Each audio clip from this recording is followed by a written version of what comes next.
Hi, everybody. How are you all doing today? I hope you guys have had a fantastic day trading so far, and especially a cautious day. I hope you guys have thoroughly enjoyed the previous 11 lessons that we've covered thus far. And today's topic is going to be lesson 12. What are moving averages? And the swing strategy, guys. That's what we're going to be talking about. This guy right here. It's most likely going to be one of my favorite topics to talk about, and I'm so excited to have you guys here in this class. So today we'll be talking about what are moving averages, the swing strategy, and how we identify a short term or a medium term or a long term bull market and bear market. Hope you guys have taken so much away from these videos so far. I really hope that you guys have learned a lot. I really hope that it has thoroughly improved your trading so far. If it hasn't, guys, please don't give up, okay? There's so much room to grow, and I have no doubt in my mind whatsoever, and I have the utmost confidence in you guys that you guys will excel to the next level of trading. As you guys have seen a lot of my profits before, sometimes it's disgusting, isn't it? I mean, when I'm tweeting, hey, 15 minutes, I just made $300, or it's like, hey, 20 minutes of trading, I made $500, right? Yes, I am playing with this little bit of a bigger amount, but it's the percentages that matter the most, right? Sometimes the percentages are 1%, sometimes it's 5%. But if we keep practicing, and we keep failing, there's no doubt in my mind that you guys will be able to obtain these types of profits as well.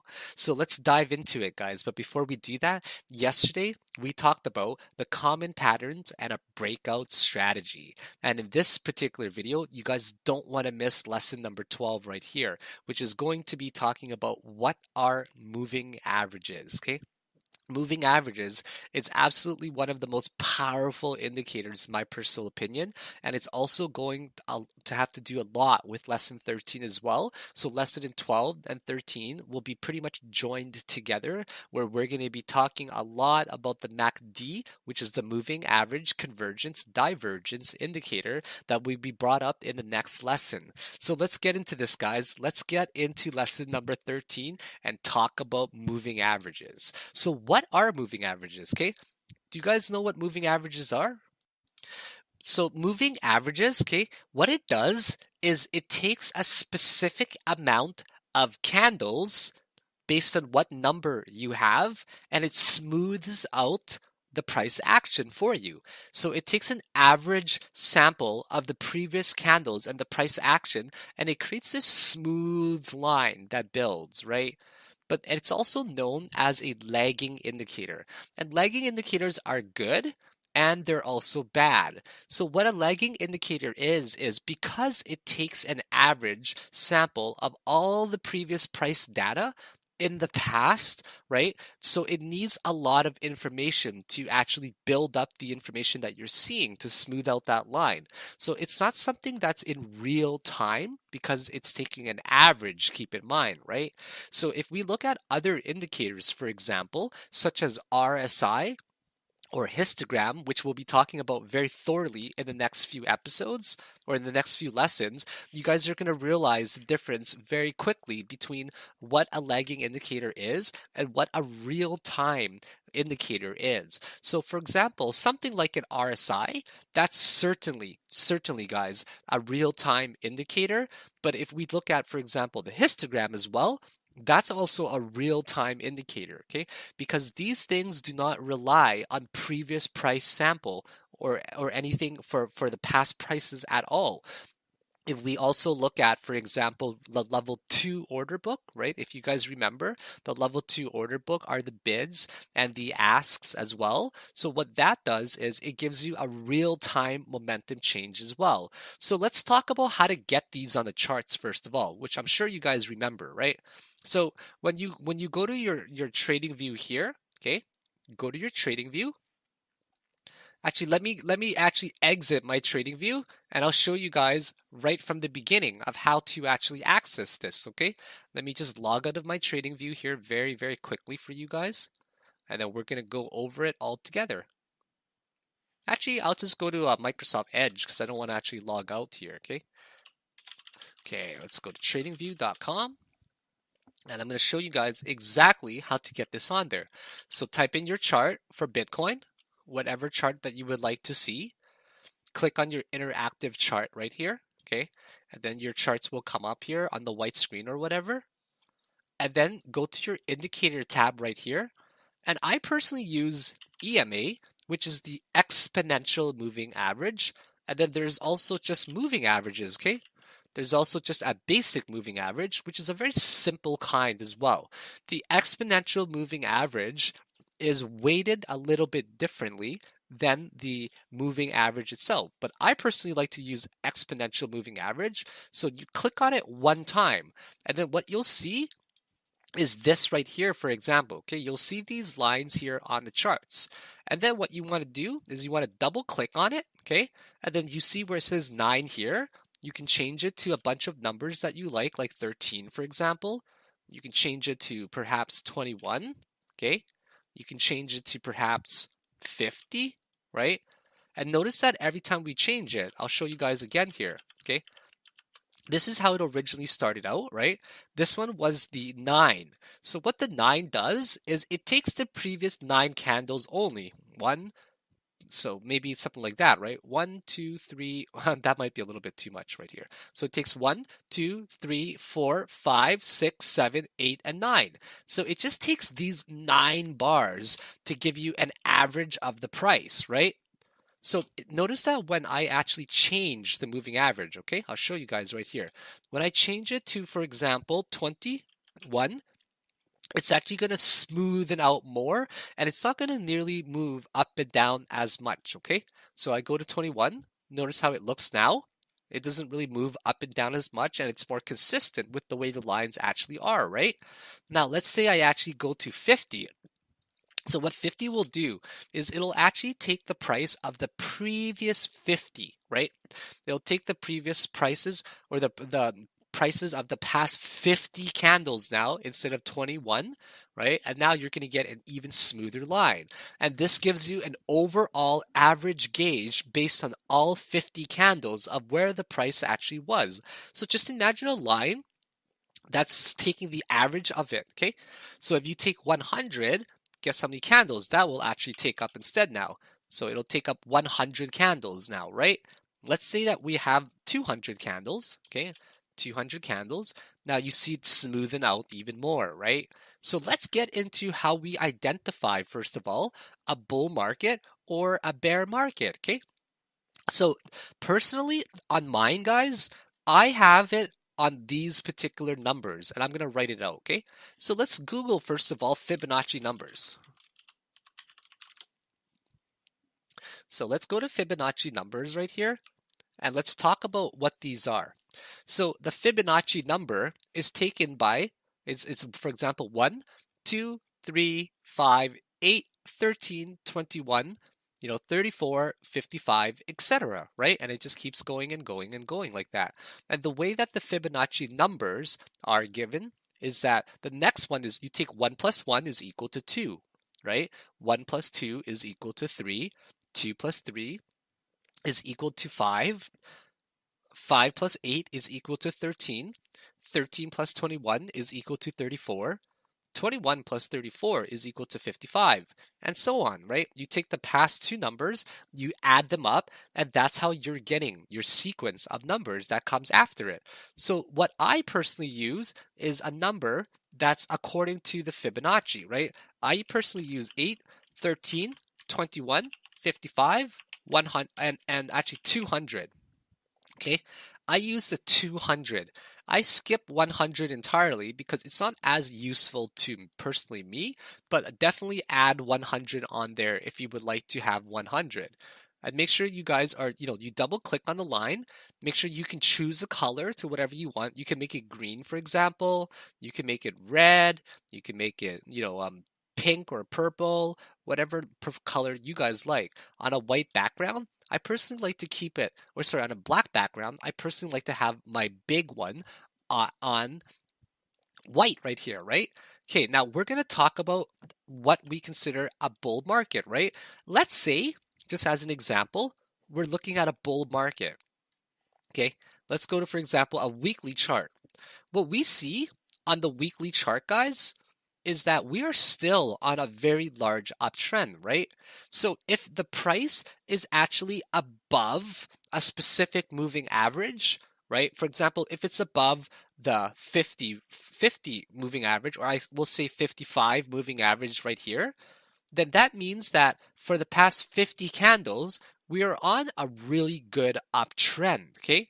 Now, if we are supporting well above, for example, the white one, which is the 200 moving average, so it's taking basically the past 200 candles, then that's considered on a very, very large uptrend, actually, right?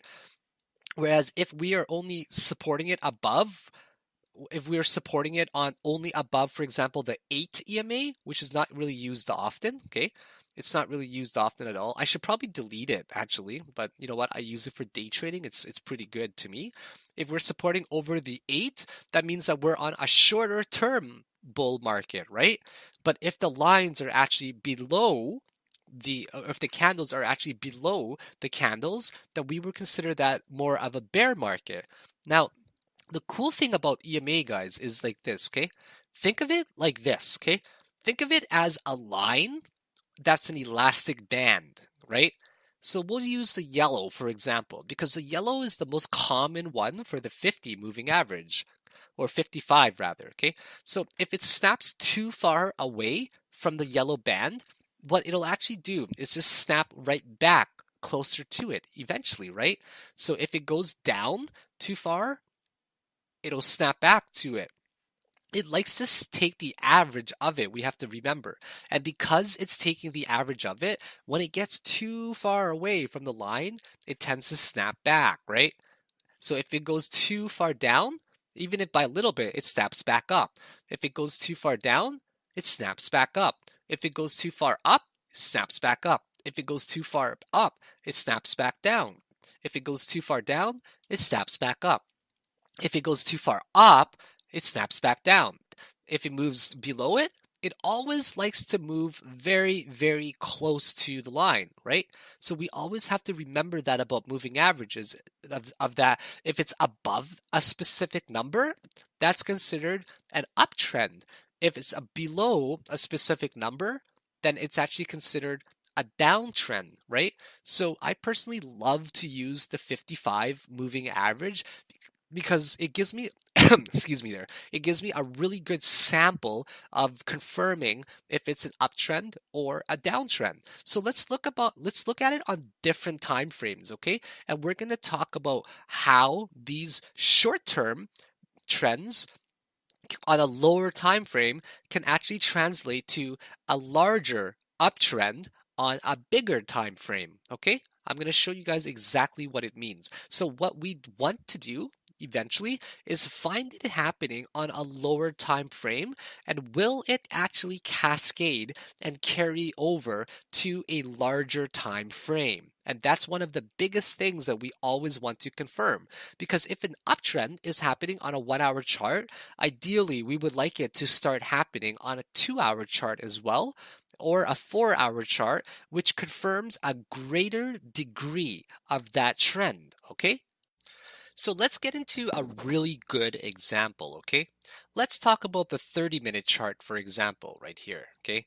What we see is that whenever, once again, the candles and the price action moves below these moving averages, for example, if it moves below the 55 moving average, then we're basically confirming a shorter term downtrend, right? But if it moves below the 200 moving average, because it's a larger number and because it takes even more candles as an average based on the past prices, then we're actually confirming an even greater degree up or downtrend, right? So just as an example, we see the 30-minute trend below the 55 moving average, right? And then eventually it bounces off of these moving averages. So think of moving averages as actually a line that can be a resistance or a support. So what we do is we say, okay, well, it fell below the 55 moving average. And are we actually going to bounce off of the next moving average, which is say the 200? And surely enough, we bounce a little bit off of it, and then we ended up coming down, right? So then, because it actually broke through the 200 moving average, we'll, for example, go to the 1 hour chart now, and we'll say, okay, on the 30-minute chart, it fell below both the 55 and the 100 moving average, but on the 1 hour chart, will it actually bounce off of the 55 moving average or the 200 moving average? And we say to ourselves, okay, well, on the 1 hour chart, it fell below the 50 moving average right here, right? But it actually pretty much bounced off of the 200 moving average, right? So that's how we look at it. And then now we go to the next time frame and we say, well, you know what? On the 30-minute, it fell below the 55. On the 1 hour, it fell below the 55. On the 2 hour, it fell below the 55. Will it fall below on the 3 hour? Yeah, it's falling below the 55 on the 3 hours. So we're confirming an even greater degree uptrend because we are seeing it on the higher time frames as well. Will we see it on the 4-hour time frame? Yeah, we are actually seeing it on the 4-hour time frame as well, right? So that's not really a good sign if you guys think of it like that perspective, right? Now, if we go to the daily, we say, okay, well, at least on the daily, it's actually still above the moving average over here. So let me show you guys, just as an example, on Bitfinex. Okay, we'll get even more charts on here as well. Okay, so if we go to Bitfinex, for example, we'll say, is the 6-hour showing a greater degree downtrend?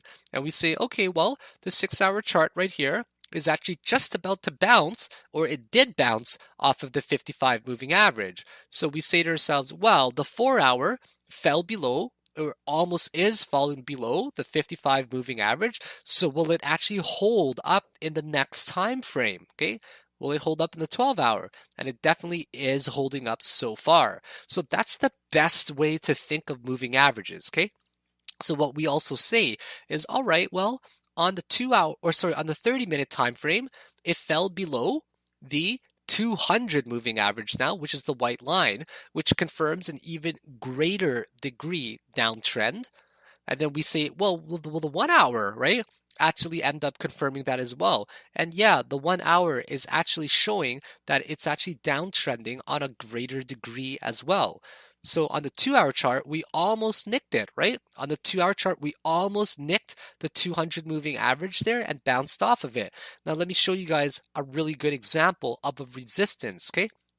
We say to ourselves, all right, well, if this bounces upwards, right, will it hit any of these moving averages? Well, this one actually almost hit this moving average right there. But if we look on the 1-hour chart, what we see is that it hit the 200 moving average and simply just bounced off of it. So if one moving average breaks on a time frame, try to look at it from another perspective of another time frame, right? So if it breaks, for example, if it breaks on, say, a 15-minute chart first, right? Oh crap, it broke below the 100 and the 55 moving average. Let's see if it's actually going to bounce off of the moving average, the 55 or the 200 on the 30-minute chart. It actually bounced slightly right there. So that's the best way to think of it. And now I want to explain to you guys something called a golden crossover, okay? And also a death cross, okay? Death cross and golden crossover, like that, okay? So let's explain what a death cross is. A death cross is when the 200, we'll say the 55. Now keep in mind, when I say 55, I'm really referring to 50, okay? It says I personally use 55, is when the 55 and 200 moving average crosses. Specifically, the 200 moving average moves above, okay, above the 55. And then the golden crossover is defined as when the 55 and 200 moving average crosses. Specifically, the 200 moving average moves below the 55, okay? Does that make a lot of sense to you guys right here? So basically what this is saying is that the larger moving average on the death cross, it ends up, okay, just think of it like this, okay? If this line here is the 55 moving average, right? Then on a death cross, the 200 moving average up here is actually end up crossing over, and it actually becomes on top, okay? It becomes on top, which is acting as a resistance now, right? So it goes from high to low. That is what a death cross is. And then a golden crossover is the other way around, where the 55 moving average is above the 200 moving average, right? So the 200 moving average on a golden crossover is actually acting as a support to support all of it above. So think of the moving averages as something that likes to push it up, okay? It pushes it up if it's actually on an uptrend. And other way around is if it's on a downtrend, the 55 moving average is pushing down on the candles, and then the 200 moving average is pushing down on everything below it. So once again, on a golden crossover or an uptrend, the 200 moving average is taking a lot of the past price action, so it's actually holding it in a way where it's supporting above all of it with the bigger number on the bottom. And once again, the death cross is when it's actually pushing it down, right? Pushing it down with the bigger number on the top. So that is the best way to think of how crossovers work and how moving averages work as well when it comes to supporting and resisting. Now, this is going to be a very detailed video, guys, okay? We're going to talk about the swing trading strategy. So it's actually going to be a video that's much longer than the other ones. I'm probably guessing well over an hour because, guys, the strategy, okay? The strategy is really critical, and I want you guys to really understand how these moving averages work, okay? This is by far one of my favorite moving averages that I have honestly seen before, or moving average strategy. And this swing trading strategy, guys, it's really ideal for people who don't have a lot of time to invest, okay? Whether you're a student, for example, obviously, as a student, you don't have time to make 20 trades a week. You might have time to make one or two major trades a week. So this strategy is going to be perfect for you. Whether you guys are parents and of course you have a family, you don't have time to obviously look at charts all day, right? You have a full-time job, you have a family to take care of. So this swing strategy is, try saying swing strategy many times. Swing strategy, swing strategy, swing strategy. It's actually really hard. So this swing trading strategy will actually be very beneficial to your lives because it doesn't require a lot of time and actually monitoring, right? All right, let's get into this moving average strategy. So I'd like to point out one more time that on an uptrend, what we see is the larger number on the bottom, and then the smaller numbers are on the top, right? So the big number is actually supporting all of it below. But on a downtrend, what we see is the bigger number on the top, and then the smaller numbers are actually below it. So the bigger numbers will actually act as a support or a resistance. So on an uptrend, for example, the 55 or the 200 moving average will act as a support, but on a downtrend, the 200 and the 55 moving average will act as a resistance. So let's get into how they actually look. If you guys notice right here on an uptrend, we see it the bigger number, 200, and then above it, we see the 55 moving average, and then we see the 21, and then we see the 13, and then we see the 8. But on a downtrend, what we actually see is the bigger number on the top, the 200, and then the 55, and then the 21, and then the 13, and then the 8. So it looks like this, and we're actually just going to draw it out to give you guys a really good visual representation of it. So we see on an uptrend right here, we're just going to label it very clearly so we know which one is an uptrend and also which one is a downtrend, okay? So this is a downtrend right here. Okay, so we see that on an uptrend, the white line is below, and then we see the yellow line above it, right? And then we see the orange line, for example. And then we see the purple line, which is now the 21. And then finally, we see the blue line, which is the 8, like that. But if we look at it on the downtrend, what we see is the other way around, okay? We're going to go with white first. We see the bigger number, the 200 on top, and then we see the yellow one right there. That's now below it, okay? And then we see the orange one that's in the middle, which is the 21. And then we see the purple one, that is the 13. And then finally, we see the smaller number, which is the 8. So it starts to fan out like that. So let's also make sure you guys see this very clearly, because I want to make sure that you guys understand this 100%, okay?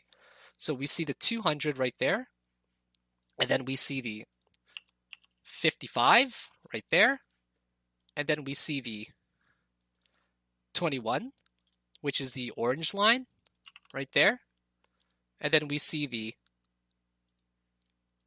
13, and then we see the, finally, the small one, the 8. The 8 doesn't really matter as much on a bigger time frame, but nevertheless, I personally still use it because I'm a day trader, but this strategy is more so going to be specifically for swing trading. So once again, we see the 200 on top there, then the 55, and then the 21, and then the 13, and then the 8. So this is my favorite swing strategy right here that I like to use. And I would recommend taking a screenshot of this or just save it somewhere so you guys have a really good reference using EMA. So definitely one of the most powerful tools that we can use. And I'm actually going to go over it in incredibly high detail with you guys. And we're going to go over tons of examples. And I'm going to show you proof in the pudding of how this actually works very well. All right, so now that you guys have the definition of what is considered an uptrend and a downtrend, according to the EMAs that I drew, we're now going to go over when is an actual breakout and when a breakout upwards or downwards actually, okay? So another thing I wanted to define very quickly is a golden crossover and a death cross, okay? So what is a golden crossover and what is a death cross? So usually something like this happens, right? Where we're seeing it support. See, let's just say the 200 moving average is actually supporting the 55 moving average below it, right? A death cross happens when the 200 moving average ends up crossing to become above the 55 moving average, okay? So let's say we're talking about a golden crossover now, okay? A golden crossover, let's just say that the 55 was actually above it, just like that right here, okay? Or sorry, below it, just like that right there. So what a golden crossover would mean is when the actual 200 moving average, okay, ends up crossing below it. So this needs to make entire sense, right? So once again, a golden crossover is when the 200 moving average ends up supporting all of it from below. And then a death cross is when the 200 moving average ends up supporting all of it from above, like that, right? So, and we're going to go over a lot of different examples. You guys know exactly what I'm talking about. Let's go to a weekly chart here first of all. Let's just say you bought it on the breakout. So whenever it starts to fan out, right? We see it on the downtrend pattern according to these lines. And then when the uptrend pattern actually begins, where the 55, just as an example first, is now supporting below all of it. So it goes from 8, 13, 21, 55. As soon as it crosses over like this, where you're getting this type of fanning type of pattern, you basically enter a trade. That's what you guys do, okay? You enter a trade, and the defined risk to reward setups are actually not all set in stone quite yet because you don't know where these targets are actually going to head to. So what you want to do right now, if you guys were an investor, you wouldn't even think about closing your position quite yet. You'd still be holding it because what this strategy does is it prevents you from taking profit too early, okay? So instead of taking profit too early, it gives you a gauge of when to actually ride it and for how long, because there are many chances of it actually crossing over that could have made you take profit, but you may not want to take profit early if you're using this strategy because it gives you a very defined region to take profit. So just as an example, okay, this is the last time that we had a golden crossover according to the daily charts. So that is when the 200 moving average right here ends up crossing below and supporting all of it, right? So if you guys notice right here, you'll notice the 8, you'll notice the 13, the 21, and then the 55, and then finally the 200 crossing over. So right here, honestly, would have been a very good time to enter a trade. You can even purchase it earlier, right? So that's where you could have entered a trade on a crossover. But realistically, you would want to anticipate it earlier and perhaps buy it on the crossover right down over here, okay? So right here would have been a very good region, 240. Now, where would you actually close your position? Now that you caught where it broke out, you want to time it so that you're not going to sell it too early, okay? You're not going to sell it until the white line and the yellow line end up moving very close to each other. So you could have sold it here, right? But you didn't. You could have sold it there, but you didn't. You could have sold it there, but you didn't. You could sold it there, but you didn't. There, but you didn't. Because you're following this 200 and the 55 moving average strategy. So you're going to sell it when it's actually getting very close, the white and the yellow line. So right here would have been a very good place to sell it, right? 8,700. I know you guys might be arguing with me and saying, hey, I could have actually sold it around this region right here, around the 1900 region, right? Yes, you could have sold it there, but you could also sold it at maybe 4,000 or 5,000 or 3,000 or 2,000, right? You could have sold it at a much, much cheaper price. But what this strategy guarantees is that you follow these moving averages to show you when the momentum is pretty much dying off. And if you can catch it when the momentum is slowly dying off, you're pretty much going to ensure that you're going to catch it right at the peak of when to sell it and when to buy it near the bottom. So let's look at many other strategies. And this strategy actually applies pretty much for every single time frame and for every single coin as well. So let's just go to, for example, EOS, okay? Actually, I'm already on EOS. Let's go to EOS daily chart just as an example. So on a daily chart, sometimes you guys got to keep in mind that sometimes there's actually not 200 moving averages available. And the reason why they're not available is because the previous history just doesn't have 200 bars of data yet. So keep in mind that the 200 moving average will actually take a compilation of the 200 previous candles, right? And the 55 moving average will take the past 55, and the 21 will take 21, etc. So sometimes we actually don't have enough data to use the 200 moving average. So what we want to do instead is use the 50 moving average strategy.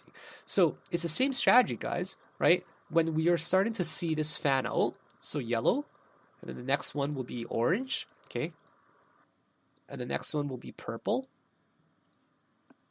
And the next one after that will be the bluish color, right? That is what we would consider an uptrend, okay? That is what we would consider an uptrend, right? Yellow, 55, orange, 21, purple, 13, and the blue is 8. When you start to see it fan out, just like that, where you're starting to see it go upwards like that, that is where you want to buy and enter a position, okay? You want to enter a position right around here. Anywhere around there is fine. And you don't really know your exact risk to reward setups yet because you're gonna sell it. For these ones, because we don't have a lot of data for the 200, what we'll say is we'll sell it when we actually get the crossover, okay? So we buy it when it crosses over just like that, all right? Where the 55 is starting to fan out, and this is the swing strategy we got to remember. The swing strategy involves buying it on a particular breakout when it looks like that, and then we sell it when it actually crosses over. So we sell it when the yellow moving line is actually resisting all of it from the above side, right? So then we would have bought it and entered around 83 cents. Okay, I know the RSI might have seemed kind of high, but it definitely broke into some very nice regions. And then we would have sold it roughly around here, around $9.51. Yes, you could have sold it at $18 as well. But guys, this strategy, once again, it ensures that you only sell it when you were actually reaching a very pivotal point, okay? And that pivotal point was clearly around the $9. That's where it started to change from an uptrend to a short term or medium term bear trend. So, once again, guys, this strategy allows you to ride it as much as you possibly can, and it prevents you from selling too early. So, you could have sold it perhaps there, $3, $4, $5, $6, $7, but this strategy guarantees that you at least rode it to $9.61. And you could have actually entered a short position as well here, okay? You could have entered a short position right around here, $9.50-ish, and you could have rode it to where it crossed over again to about $7 range, right? So that would have been a phenomenal place for you guys to take profit from around 950-ish to about $6.60, because this guarantees that, hey, you could have taken profit there at $4, but what if it actually just kept going lower? So once again, the strategy is awesome, guys, for riding as much as you possibly can. So for example, right here, you guys have had a great chance to, let's just say we go on a 3-hour chart, okay? We go on a 3-hour chart and it has more data now. It actually has the 200 moving average showing because it now has more than 200 candles in the past. So let's say you actually bought it on the golden crossover, right? So you would have bought it literally right here, or you would have anticipated this, to be quite honest. You would have anticipated a crossover and you would have bought it around $6.40, right? And you would not sell it until we actually get to a golden cross, or sorry, a death cross, where perhaps the white is actually going to move above the yellow, right? So then we just keep going. No reason to sell it quite yet, actually. No reason to sell it. Here we go. Here's a reason to sell it right here, okay? So you would have rode this guy from $6.50 all the way to where we get this crossover right there. So you would have made yourself 138% profit. So let's go to another coin and see if we can actually do this on every single coin. Okay, let's start off on a high time frame, guys. Okay, start off on a high time frame, and then we're going to talk about playing this on a lower time frame as well. So here is where I told everybody to pretty much start buying IOTA, right? This is where I basically told everybody you need to start buying IOTA around the 34-cent range. Honestly, guys, like that's what I told everybody. Take a look. Okay? It was really, really easy to play this. I just told everybody, you guys really need to buy IOTA around these ranges right over here. Okay. And surely enough, this wedge ended up playing out very nicely. Just kept getting tighter and tighter. That's where I entered my IOTA position at 35 cents. And I made literally a 300% profit because I sold it around $1, believe it or not.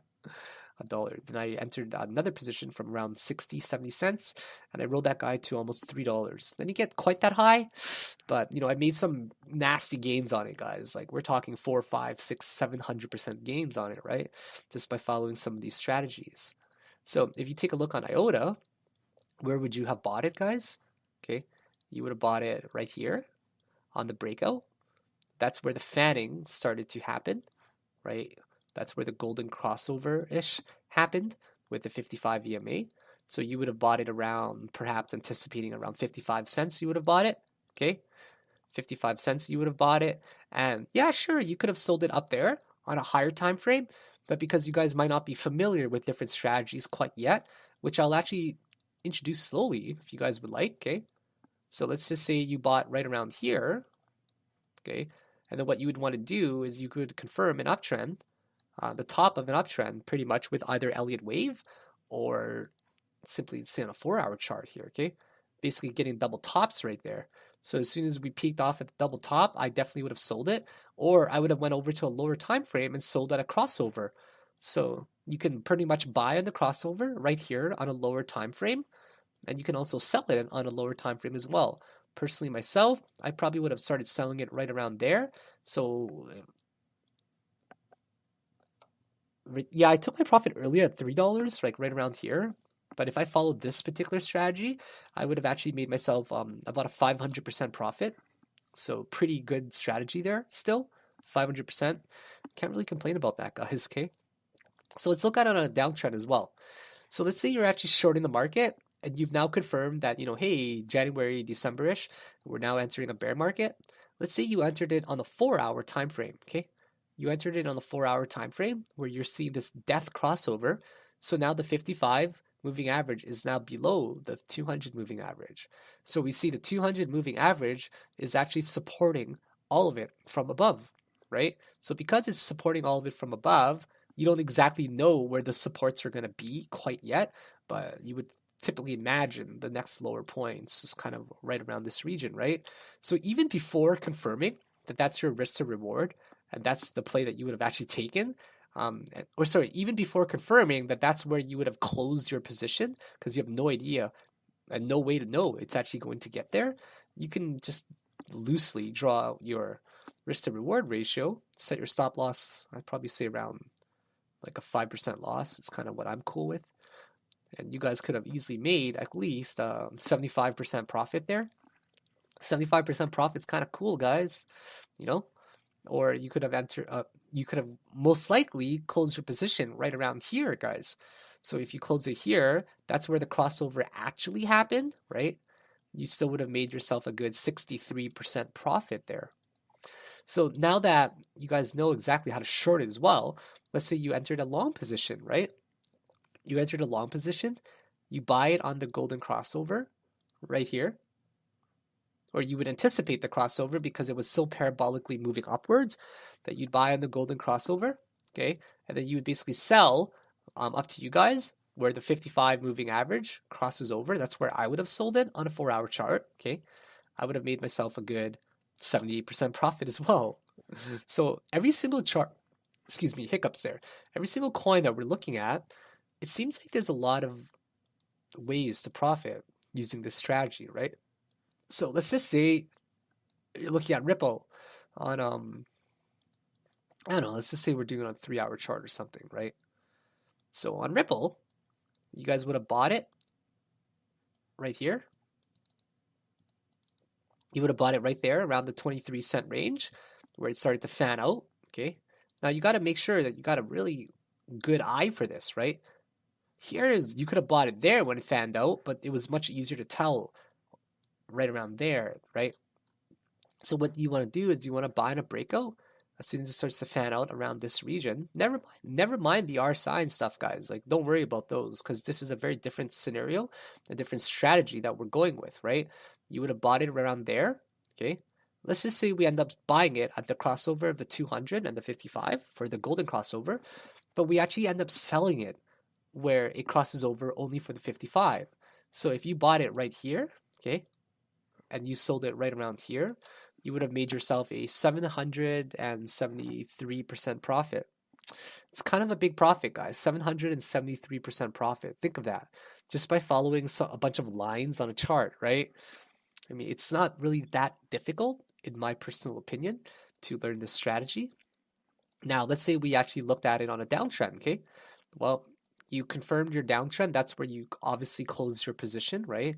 Let's just say we're using the 55 strategy and you would have closed it obviously right around there, right? Actually, let's be consistent. Let's use the 55 one right here, the crossover, and then we'll also close our position at the 55 crossover right here as well. Notice the 55 is now supporting below all of it. So you would have made a profit roughly on short of about 66% as well.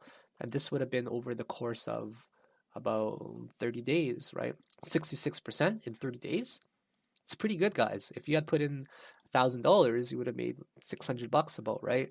If you had put in $10,000, you would have made $60,000 if you put that into perspective like that. So yeah, that's where you would have taken it, your profit. So let's say you entered a long position on the 3-hour chart, for example, okay? You would have entered it right around here and you would have closed it right around there. Well, that's a pretty good profit as well, where you'd be profiting about 41%. So this strategy doesn't really fail often, if you guys have noticed so far, right? It's definitely one of the more powerful strategies, in my opinion. And I think it's gonna do really well. If you guys keep studying this strategy, honestly, you're gonna do very, very well studying it, guys. It's one of those strategies that I use heavily for a super long period of time when I was still newer to trading, and it actually made me a good amount of profit. You can look at it on any coin, guys, like any coin. Let's just say you ended up buying on the breakout here. So this would have been in March, okay? You would have bought it in March and you would have sold it when it crossed over again, like roughly around, I'd probably say right here would be a better gauge, right? Instead of using the 200, we can also just use the 55 or even right there. So if I had bought right there and I had sold it right around there on Ethereum Classic, that would have still been an 885% profit there in how long? Like we're talking about in 3 months, you guys would have made 800% profit there.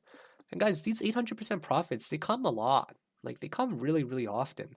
It's just a matter of spotting them and learning how to use this specific strategy, which we're going to go over a lot of examples, guys. So let's say we go to random chart on a 4-hour chart, okay? Bitcoin Cash, for example, as well. So Bitcoin Cash, and let's just make sure we follow the strategy of the 55 and the 200 moving average. So we'll be consistent. So let's say we're buying it on the crossover of a golden crossover, and then we sell it on death cross, right? So 55, the 200 moving average now needs to become on the bottom. So when it's now on the bottom, it's now supporting all of it. And then we take a look at the moving average of the 200 resisting all of it now, and that's pretty much where it was. So you would have bought on the breakout around $368, and you would have sold it at around 2K, and you still would have made about 500% profit. Now, one might argue I could have sold it at $4,000 to make way more money, but could you have really, right? What if it actually, just came down here and it never actually crossed over and just bounced off of it and it kept going upwards, right? So once again, what this strategy does is it guarantees that you're riding it to its maximum potential. So let's say we look at a short position as well now, right? So this is the short position. You would have closed it right there, and you could have also entered a longer term swing position for your short as well. And if you entered your short there and you closed it when it crossed over again, well, in 84 days, you would have made yourself 64% profit. 64% profit is a pretty big deal, guys, right? You put in $10,000 in literally 3 months, you would have made yourself $6,000, right? Which is some serious money to be looking at. Now, if you look at it on the uptrend as well, okay, just on Bitcoin Cash here, you would have bought it on the uptrend right over here, right around 850-ish. And you don't really have a reason to sell it quite yet because it hasn't crossed over. What if this actually never ends up death crossing and it just bounces up and it just keeps going up and up and up and up, right? So this strategy guarantees that you're not actually taking profit too early and that you're going to ride it to its maximum potential.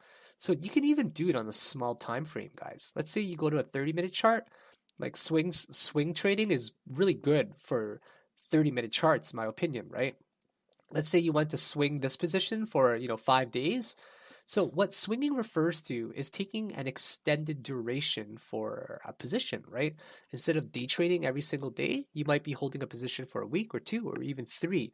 I guess the definition of swing can be very loose, so it more so just comes down to how long you're going to be wanting to hold it. Whereas a traditional investor, what they'll do is they'll invest for a very long period of time, right? So for a swing position, for example, on a 30-minute chart, you would have entered a position when perhaps it crossed over, right? When it crossed over here, it kind of crossed over. So let's be consistent and actually enter a position.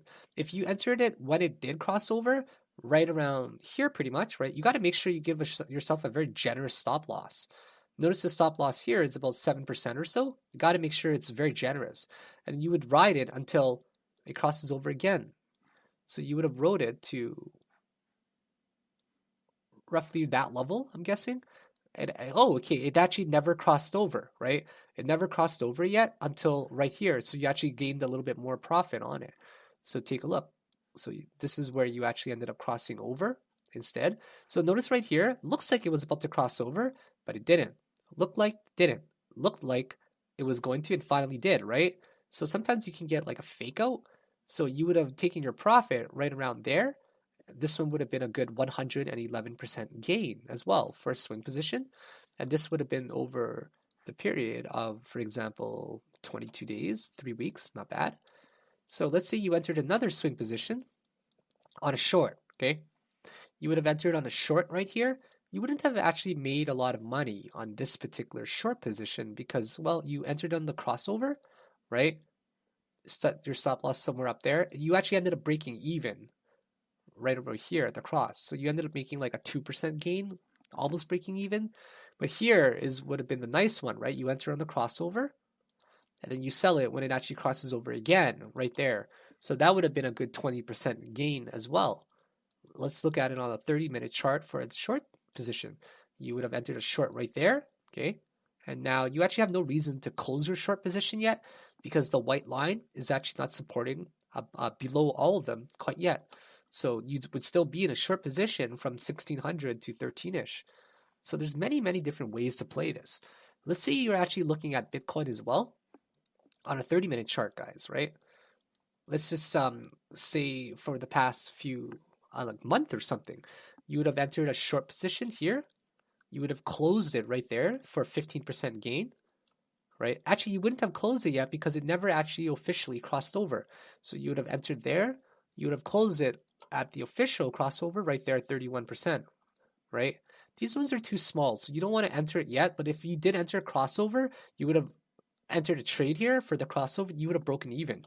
If you entered a trade here, you would have broken even as well for these little ones. Let's look for a bigger one, like right here, for example. You could have entered a trade, and this one could have yielded 5% profit. You could have shorted here on the crossover.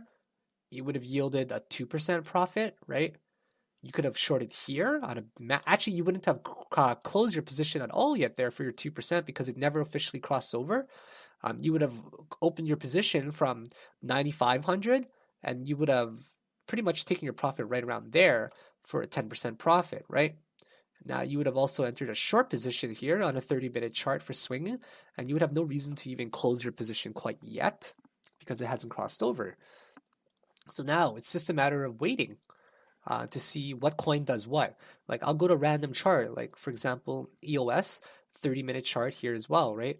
You would have entered a short position right there where it crossed over on a 30-minute chart, and you would not be closing it until perhaps sometime soon over here. Because this is what the crossover strategy does, guys. It guarantees that you maximize your profit. It guarantees that you ride it as long as you possibly can, and you might miss out on some profit because you didn't actually catch it at the very top or close it at the very bottom. But what it does guarantee is that you're not going to close it too early at all. So in EOS, let's just say it's about to crossover, you'd still be up 28%, right? So these are really nice swing positions to be taking throughout the day. So let's just say you ended up, let's just go back to Bitcoin on a daily chart and add some more things to it. So you would have bought on the crossover, realistically, right around here, okay? 2015, you would have bought on the golden crossover. And how would you have been able to time it so that you're getting some very good profits, right? How are you going to be able to time it? Well, the way I would have done it is I honestly would have looked at this histogram right there, and this would have been it for me. It just ticked a little bit too high with this bearishly diverging histogram and also this crossover right here that happened on December the 19th. Actually, December the 18th, about 17, 18. I would have anticipated the MACD crossover. For the people that are not familiar with that, what the MACD crossover refers to is this crossover right there, where the fast length, the 12 and the 26. So I use the 12 and the 26 right here. They end up crossing over. The blue and the red crossover, which signals to the market that it's most likely going to go to the negative histogram side. So you could have combined it with that in particular to give yourself a good gauge of when the top is. So it doesn't really matter what coin we take a look at, guys. Let's say we went to Ethereum as well, right? You guys are seeing proof in the pudding of how reliable this particular strategy really is, guys. Man, I made a killing off of Ethereum, to be honest. Like, can you guys imagine for a moment with me? Okay, just imagine for a moment with me buying Ethereum right here. Okay, this is where I bought Ethereum. Do you guys see that? You guys see my price right here? It was like $10 about. Literally, it was $10. That's where I bought my Ethereum. And all that I want to do is teach you guys how to ride it.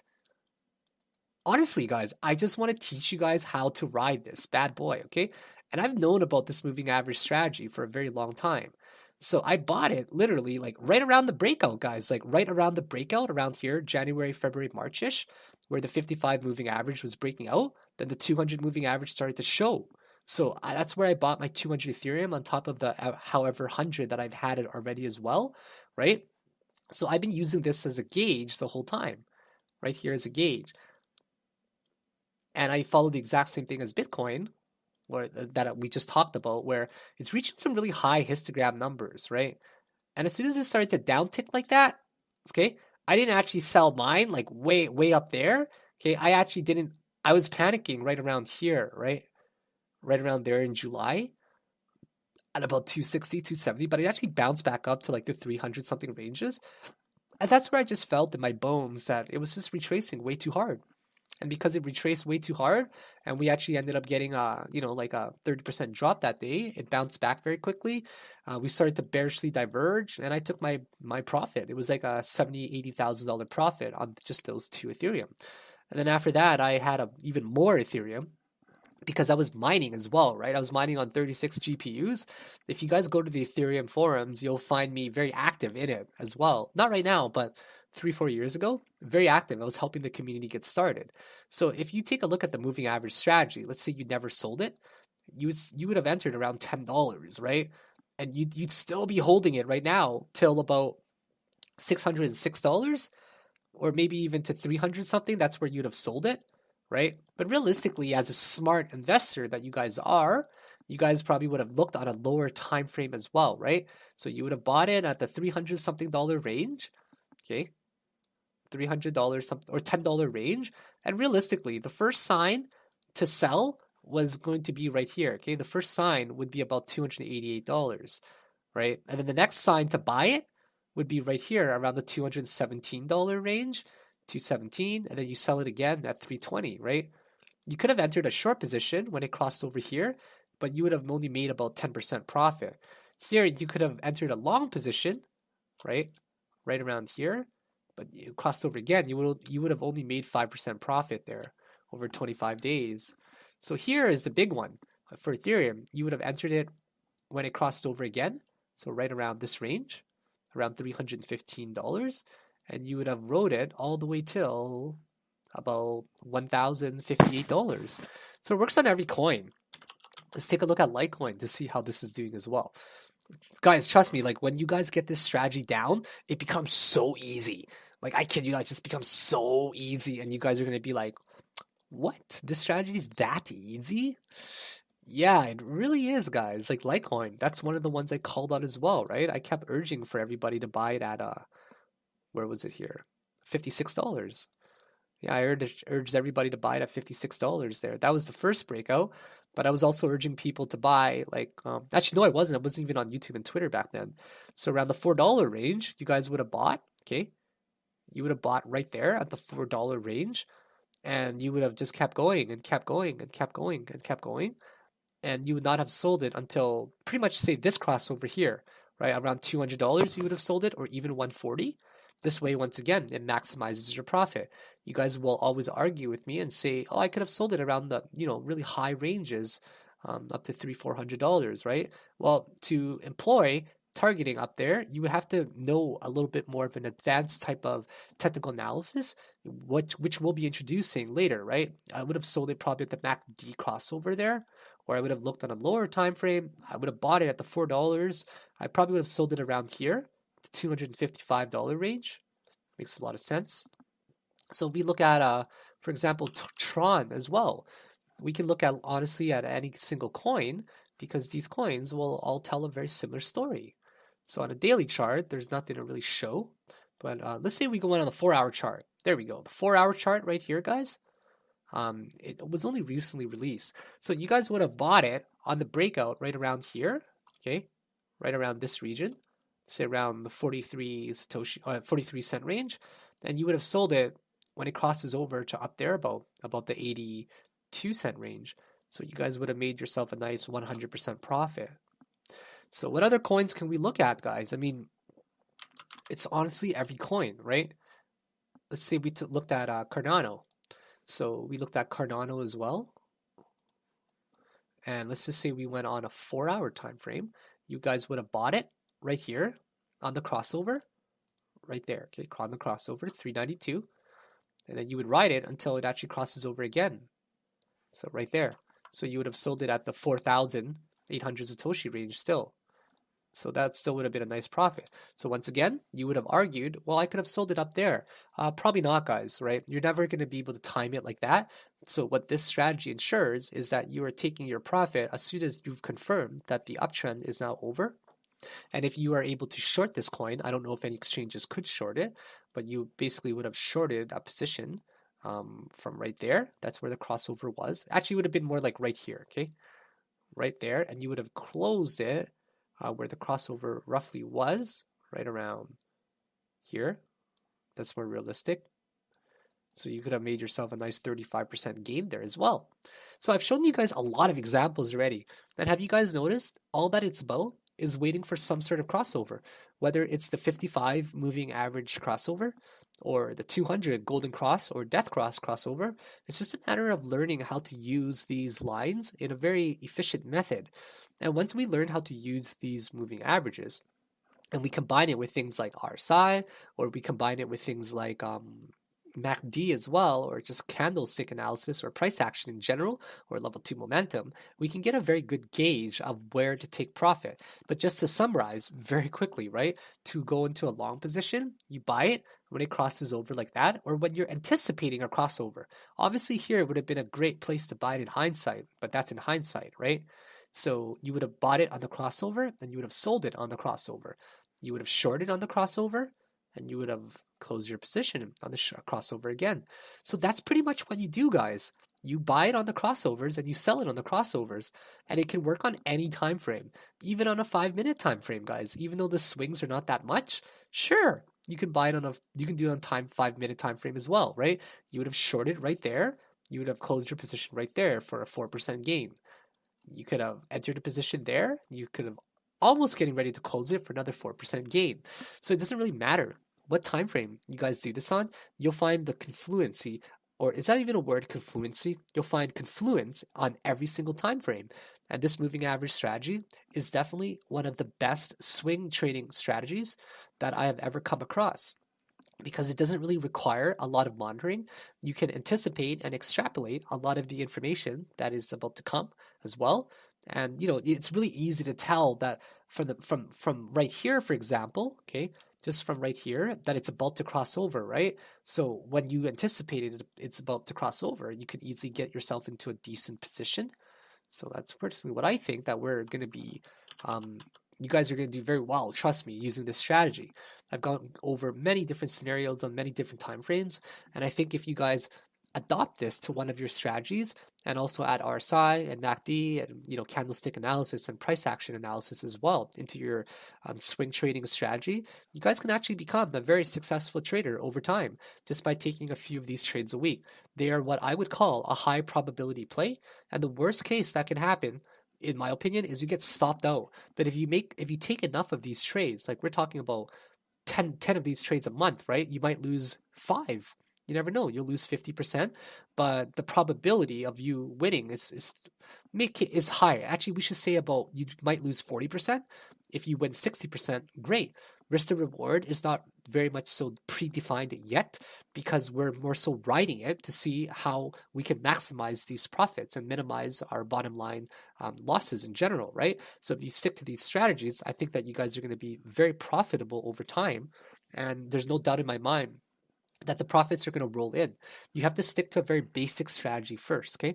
Stick to a very basic strategy, because the last thing you want to do is pick a very overwhelming and advanced type of strategy. The strategies that you'll see in lesson 17, they are very advanced, where you're looking for bearish signs of divergence on RSI and using pretty much every form of technical analysis and every tool, every weapon in your arsenal, right?